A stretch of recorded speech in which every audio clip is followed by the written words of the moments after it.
حقا وارزقنا اتباعه وارنا الباطل باطلا وارزقنا اجتنابه آمین یا رب العالمین۔ قادیانیت سے متعلق ایک بحث کا آغاز ہو گیا تھا، کیونکہ ہمارے علم میں یہ آیا تھا کہ قادیانیوں نے خاص طور پر ماڈل ٹاؤن کو اپنا ایک مرکز اور اپنا اڈا بنانے کا فیصلہ کیا اور اس کا ہمیں تجربہ بھی حاصل ہو گیا۔ کچھ نوجوان اہل سنت کے نوجوان میرے پاس آئے تھے اور انہوں نے میری توجہ اس طرح منعطف کرائی کہ یہاں پر یہ اپنی جمعے کی نماز کے لیے اوپن گراؤنڈ استعمال کر رہے ہیں اور اس میں لگا لیتے ہیں پارٹیشن وغیرہ، اور بڑی یوں سمجھیے کہ بڑی مہم کے ساتھ دونوں طرف کی سڑکیں بند کر کے، اور جو بھی لوگ مسافر ہیں انہیں بھی دعوت دیتے ہیں کہ آئیں یہاں جمعہ پڑھیں، اور بعض لوگ مغالطے میں وہاں جمعہ پڑھ لیتے ہیں۔ تو اس کے حوالے سے انہوں نے کوشش کی کہ کچھ نہ کچھ اس سلسلے میں، کیونکہ انہوں نے مجھے لا کر قانون دکھایا۔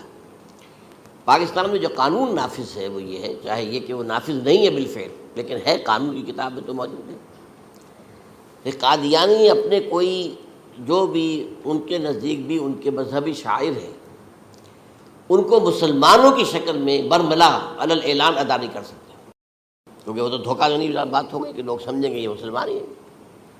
اب جب انہیں، آپ کو معلوم ہے کہ ہماری پوری جو مرکزی اسمبلی تھی، نیشنل اسمبلی، اس کے فیصلے کے تحت قرار دیا گیا بالاتفاق کہ قادیانی غیر مسلم ہے، دائرہ اسلام سے خارج ہے۔ یہ تو فیصلہ ہوا پارلیمنٹ کا اس بڑے پیمانے، بعد میں پھر ضیاء الحق صاحب کے زمانے میں یہ تو ہوا تھا، آپ کو معلوم ہے، بھٹو کے زمانے میں۔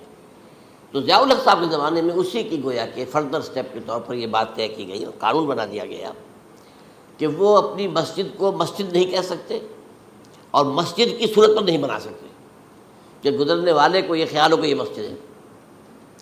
اسی طرح وہ اگر کوئی اسلامی شاعر کا ارتکاب کریں گے علی الاعلان تو بھی یہ قابل تعزیر ہے، جرم ہے۔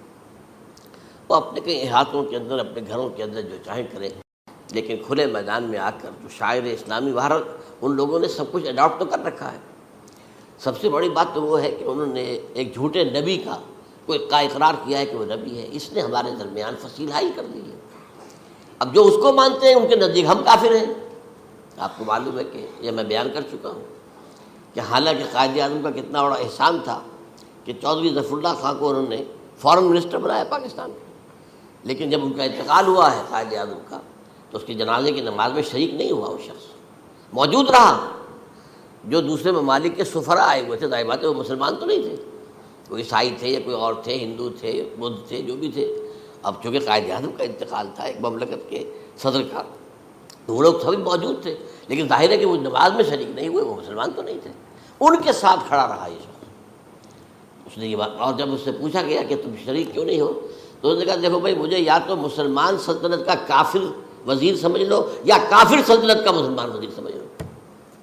میرے نزدیک یہ کافر سلطنت ہے، میں اس کا مسلمان وزیر ہوں کیونکہ میں قادیانی ہوں۔ اب تمہارے نزدیک یہ اسلامی مملکت ہے تو میں کافر ہوں، پھر میں اس کی نماز کیسے پڑھوں؟ تو بہرحال ان چیزوں کی وجہ سے جو دھوکہ دینے والا معاملہ ہو گیا، ورنہ کوئی اور لوگ ہوں یہاں پہ، ہمیں ان سے تعارض نہیں ہے۔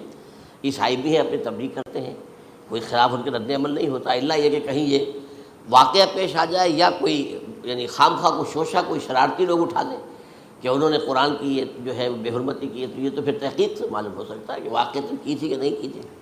لیکن ایک وقت میں جو اس پر تو ان کا احتجاج ہوتا ہے، لیکن یہ کہ ان کے جو ہے چرچ ہے، ان کی ساری اور تبلیغ ان کی ہو رہی ہے اور بڑھ بھی رہی ہے تعداد ان کی، لیکن اس کے خلاف کوئی رد عمل تو ہمارے یہاں نہیں۔ تو یہ ہے اصل میں وہ بات۔ تو اس پر جو گفتگو شروع ہوئی تھی، میں آج اس کی تکمیل کرنے جا رہا ہوں۔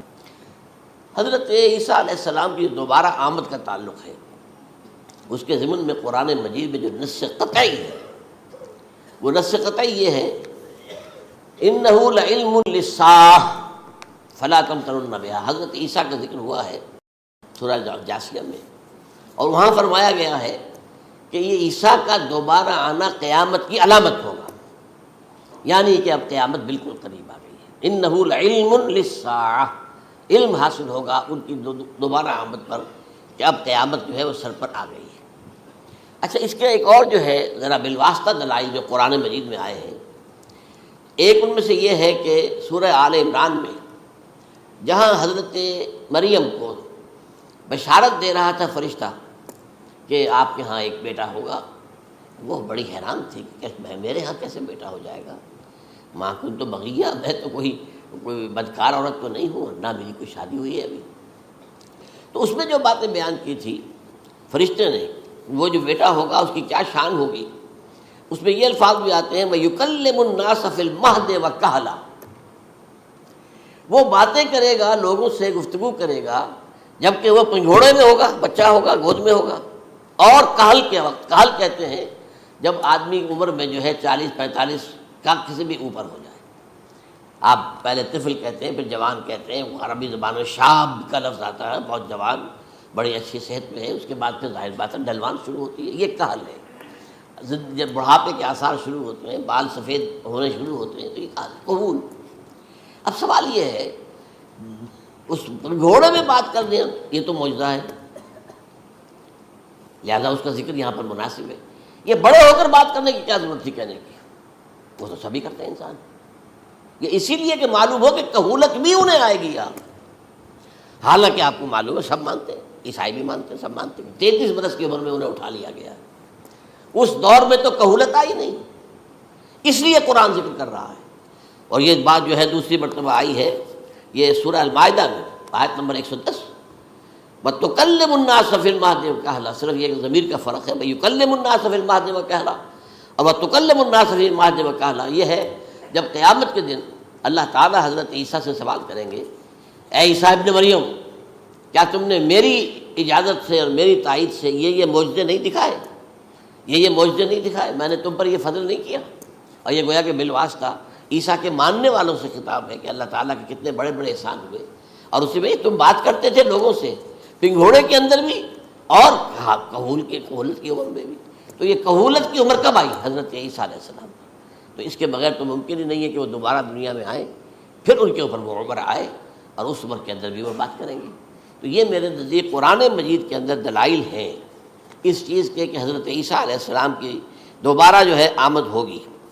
اب اس ضمن میں چاہتا ہوں کہ آج خاص طور پر جو الساعہ کی اور جو علامتیں قرآن میں آئی ہیں، یہ ضمنی مضمون ہو جائے گا، لیکن بہرحال یہ بھی ایک معلوماتی مضمون ہے کہ ایک تو یہ قیامت کی بڑی نشانیوں میں سے حضرت عیسیٰ کا دوبارہ آنا، اور کیا کیا جو ہے باتیں بیان ہوئی ہیں وہ ذرا غور سے سن لیجیے۔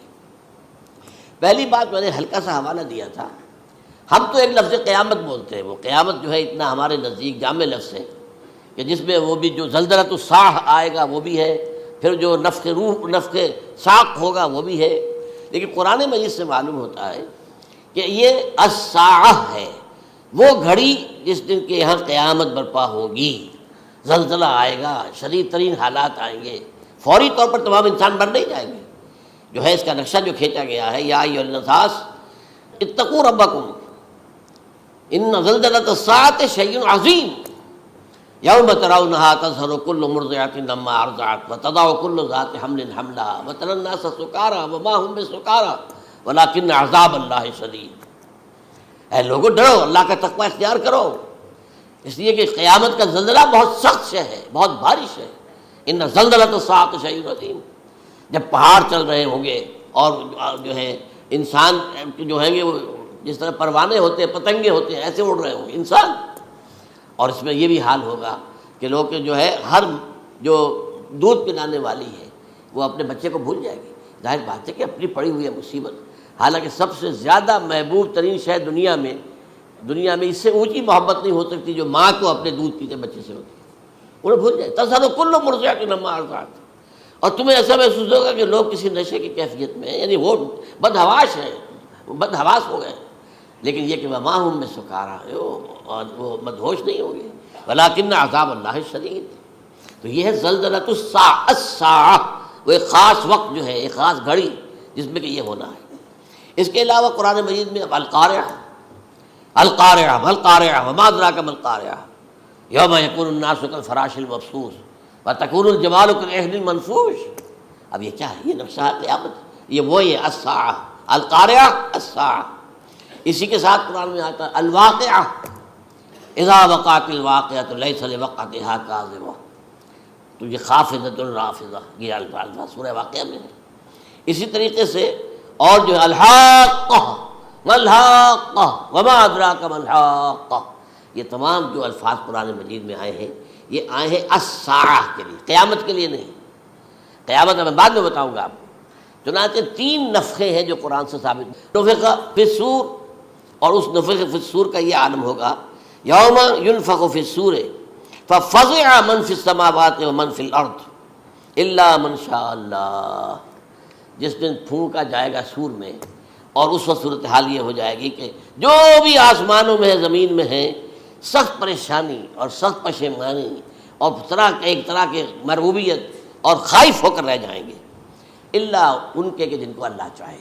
اس کے کوئی ملائکہ مقربین ہوں گے. من فی السماوات ومن فی الارض ہے، اس کے ساتھ ہی یہ کہہ دیا گیا ہے.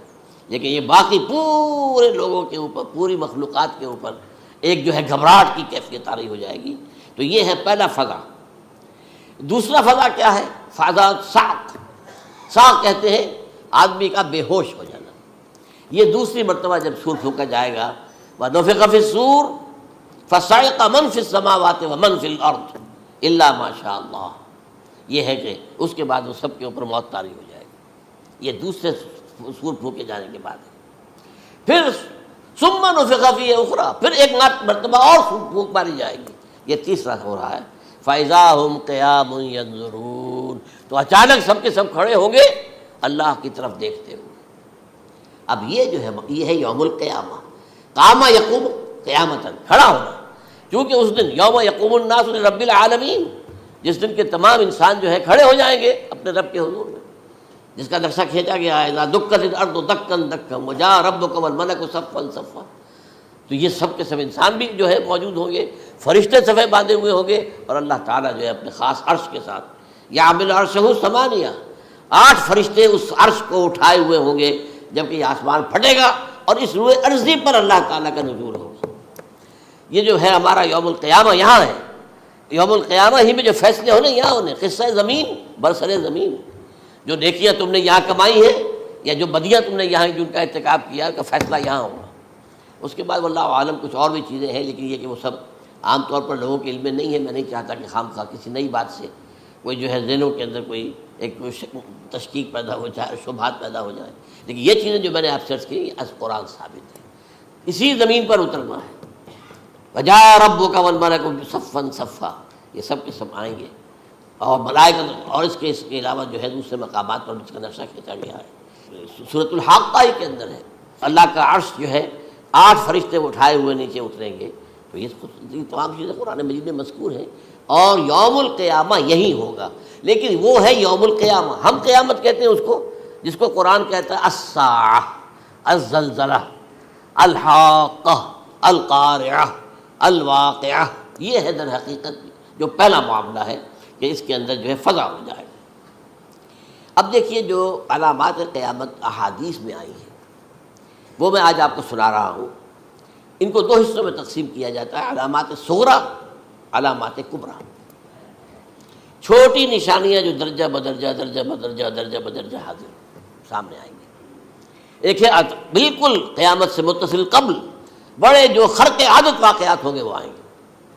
اچھا، پہلی چیز کے سلسلے میں حضرت انس رضی اللہ تعالیٰ عنہ سے یہ مروی ہے اور یہ حدیث متفق علیہ ہے. پہلی علامت حضور نے بیان کی قیامت کی علامات میں سے. اب میں لفظ قیامت اسی معنی میں بول رہا ہوں جس میں کہ ہم عام طور پر بولتے ہیں. آپ نے فرمایا علم اٹھا لیا جائے گا، جہالت کا دور دورہ ہوگا. اب یہ کون سا علم اٹھایا جائے گا؟ سائنس کا علم نہیں، دین کا علم.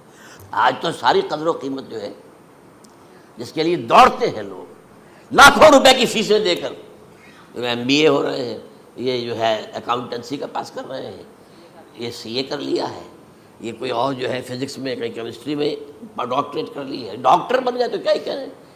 اس لیے کہ بڑی چیز جو پاکستان سے ایکسپورٹ ہوتی ہے وہ ڈاکٹر ہیں. اس جو اتنے بڑے پیمانے پر جو کالج کھلے ہوئے، 3 لاکھ روپے ایک سال کی فیس، 5 لاکھ روپے ایک سال کی فیس. یہ کیوں لیتے ہیں اور کیوں لوگ دیتے ہیں؟ کہ موقع مل جاتا ہے MBBS کر کے. امریکہ کے اندر بھی ڈیمانڈ ہے، ان کے ہاں ڈاکٹر جو ہیں جتنے ہونے چاہیے نہیں ہے، لہذا اور بھی بہت سی جگہوں پر ڈیمانڈ ہے. تو جس چیز کی مارکیٹ میں ڈیمانڈ ہے وہ علم ہے. آج علم کمپیوٹر کا علم ہے یہ. حالانکہ ان میں سے کسی کے اوپر لفظ علم کا اطلاق میرے نزدیک غلط ہے، جہالت ہے. علم وہ ہے جو ذہن کو جلا دے، جو سوچ کو جلا دے، روشنی پیدا کرے، دماغی روشنی، وسعت دے، انسان کے فکر کو وسعت دے، اس کے ذہنی جو ہے جو افق ہے اس کو وسیع کرے۔ علم تو وہ ہے جو حقیقت کے کیا علم بھی اسے عطا فرمائے۔ قرآن ہے، حدیث ہے، باقی اور چیزیں جو اس سلسلے میں آ سکتی ہیں وہ ہے کہ جو قرآن اور حدیث کی سمجھنے میں مومن ہوں اور زیادہ جو ہے اس کے تک فہم کو آسان کر دیں۔ لیکن یہ کہ فرمایا علم اٹھا لیا جائے گا، جہالت کو فروغ ہوگا، ظاہر بات ہے ایک ہی بات ہوئی ہے۔ دوسرے نمبر پہ یہ کہ جہالت کو فروغ ہوگا۔ نمبر 3 زنا کثرت سے ہوگا۔ نمبر 4 شراب نوشی عام ہو جائے گی۔ نمبر 5 عورتوں کی تعداد بہت زیادہ ہو جائے گی، مردوں کی تعداد کم ہو جائے گی، یہاں تک کہ 50 عورتوں کا خیر خبر کرنے والا، کوئی نگرانی کرنے والا، وہ ایک مرد۔ اچھا، یہ تو ہے ایک حدیث جو میں نے آپ کو بیان کر دی، متفق علیہ، یہ بخاری اور مسلم دونوں میں ہے۔ دوسری حدیث بخاری کی ہے، اس کو حضرت ابو ہریرہ رضی اللہ تعالیٰ عنہ نے روایت فرمایا ہے، قیامت آئے گی جب امانت ضائع ہو جائے گی۔ آج ہمارے ہاں امانت کے ضائع ہونے کا جو نقشہ ہے شاید پوری دنیا میں کہیں اور نہیں۔ جس طرح کے غبن یہاں ہوتے ہیں، جس طرح کک بیکس جو ہیں وہ لیے جاتے ہیں، اس غریب یعنی قوم غریب ہے لیکن یہاں وہ امیر بہت بڑے بڑے لوگ ہیں، وہ تو دنیا بھر کے ٹاپ کے امیروں کے اندر ان کا شمار ہو جائے گا، لیکن یہ کہ یہ سب امیر کیسے بنے؟ غبن بلین ڈالر کا، اب تو اس سے کم کی تو بات ہی نہیں ہوتی۔ فلاں نے اتنے بلین جو ہے پیسے اپنا جو ہے قرضہ معاف کرا لیا۔ بھائی کس نے کیا، کون کرتا ہے معاف؟ یہ کسی کے باپ کی جاگیر ہے؟ یہ پیسہ بینک کے اندر حکومت کا ہے کہ حکومت کو اختیار ہو کے وہ رائٹ آف کر دے ان کے جو ہے ان کی جائیدادیں کرو ضبط۔ لیکن ہوتا کیا ہے، بینک آفیسر بے ایمان ہے، وہ کہتا تھا 1 کروڑ کا قرضہ لے جاؤ، 10 لاکھ مجھے دے جاؤ، چاہے تم میرے پاس کوئی ڈاکومنٹ جو ہے ایسے نہیں دے سکتے، حالانکہ ہونا چاہیے، اتنا بڑا قرضہ لے رہے ہو تو ڈاکومنٹس یہاں پر ہمارے سامنے لاؤ کہ اگر تم نہ دے سکو تو ہم ان ڈاکومنٹس کے ذریعے سے تمہاری جائیداد، تمہاری کوئی جاگیر، تمہاری کوئی اور چیز اس کو قبضہ کریں۔ جب وہ وقت آتا ہے دیکھتے ہیں تو یہ ڈاکومنٹس ہی فیک ہیں۔ اللہ خرچ کیا کرے گا کوئی؟ بینک کا باپ بھی واپس نہیں لے سکتا۔ اور یہ سب کس کی بے ایمانی ہے؟ وہ جو بیٹھا ہوا بینک مینیجر، سارا سودا اس کے مابانی ہوتا ہے کہ 1 کروڑ ہے نا، 10 لاکھ مجھے 90 تم لے جاؤ، باقی یہ کہ ٹھیک ہے میں تمہارے جو ڈاکومنٹس تم پیش کرے اس میں کوئی اعتراض نہیں کرتا، بس لاؤ۔ اور نمبر 2 حکومت نااہلوں کے سپرد ہو جائے گی۔ یہ ہے امام بخاری کی روایت کردہ روایت جو حضرت ابو ہریرہ سے۔ مسلم شریف میں ابو ہریرہ رضی اللہ تعالیٰ عنہ سے ایک اور روایت ہے، مال عام ہو جائے گا یہاں تک کہ زکوٰۃ قبول کرنے والا کوئی نہ ہوگا۔ یہ بات وہ ہے جو آج سعودی عرب اور UAE کے اندر آپ کثرت سے دیکھ سکتے ہیں۔ دولت جو ہے وہ ریل پیل، ابھی تھوڑا سا آیا ہے معاملہ خاص طور پر دبئی میں، کیونکہ وہاں بہت زیادہ کنسٹرکشن ہو رہی تھی، تو پوری دنیا میں آپ کو معلوم ہے کہ جو ریئل اسٹیٹ کہلاتا ہے اس کا حال بہت پتلا ہے، لیکن وہاں کے دولت تو ریل پیل ہے ہر جگہ پر۔ اور سب سے اہم متفق علیہ روایت، متفق علیہ کیا، وہ تو حضرت عمر سے بھی مروی ہے، ابن عمر سے بھی مروی ہے، ابن عباس سے بھی مروی ہے، ابو ہریرہ سے بھی مروی ہے، عبداللہ ابن مسعود سے بھی مروی ہے رضی اللہ تعالیٰ عنہ اجمعین۔ اور یہ وہ حدیث ہے جسے کہا جاتا حدیث جبرائیل، جسے ام السنہ بھی کہا گیا۔ اس میں جو آخری سوال کیا حضرت جبرائیل نے حضور سے، چوتھا، پہلا یہ تھا کہ اسلام کیا ہے مجھے بتائیے، ایمان کیا ہے، اس کی حقیقت کیا ہے یہ مجھے بتائیے، تیسرا احسان کیا ہے یہ بتائیے، چوتھا یہ کہ قیامت کے بارے میں بتائیے کب ہوگی۔ حضور نے فرمایا کہ اس کے بارے میں جس سے سوال کیا جا رہا ہے وہ اس سے زیادہ نہیں جانتا جو کہ سوال کر رہا ہے۔ اب اس کے کئی مفہوم ہو سکتے ہیں کہ بہرحال یا تو حضرت، چونکہ بعد میں معلوم ہوا کہ حضور نے پہچانا نہیں کہ یہ جبرائیل ہے، بلکہ جب سوال جواب ہو کر وہ چلا گیا شخص تو اچانک حضور کے ساتھ ذرا ردو ہو ہی لیا، ذرا بلانا اس کو دوبارہ لانا۔ اب جو دیکھا کہ یہ وجود ہی نہیں اس کا، آسمان نے اس کو چکھ لیا، زمین نے نگل لیا، کیا ہوا ہے؟ پھر آپ نے یہ جبرائیل تھے جو تمہیں تمہارا دین سکھانے آئے تھے جبکہ تم سوال نہیں کر رہے ہو۔ یہ بڑے بیسک کوسچن تھے، اس لیے کہ دنیا کے ہمارا نظام اسلام پر ہے، ایمان پر نہیں ہے، اس لیے کہ ایمان کو ویریفائی کر ہی نہیں سکتے۔ کیسے پتہ ہوگا اس میں ایمان ہے یا نہیں ہے؟ کوئی آلہ نہیں ہے، کوئی الیکٹروکارڈیوگرام ابھی تک ایسا نہیں ہے، کوئی جو ہے اور جو طریقے چل رہے ہیں وہ تو ان کے ذریعے سے یہ تو نہیں معلوم ہو سکتا ایمان ہے کہ نہیں۔ لہذا یہاں کا سارا نظام اسلام پر ہے، شہادت اللہ الہ الا اللہ وان محمد رسول اللہ، پھر ایک نظام بنا لیا، وہ اقام الصلاۃ و ایتاء الزکوٰۃ و صوم رمضان و حج البیت۔ اس میں بھی یہ ہے کہ اگر کوئی نماز کو نہیں مانتا تو کافر ہوگا، لیکن نماز پڑھتا نہیں ہے تو کافر نہیں ہے، فاسق ہے، فاجر ہے، گناہ گار ہے، کمزور مسلمان ہے۔ اس طرح زکوٰۃ کا منکر ہو جائے گا تو وہ کافر ہوگا، لیکن زکوٰۃ دے نہیں رہا ہے تو یہ گویا کہ گناہ گاری ہے، کمزوری ہے۔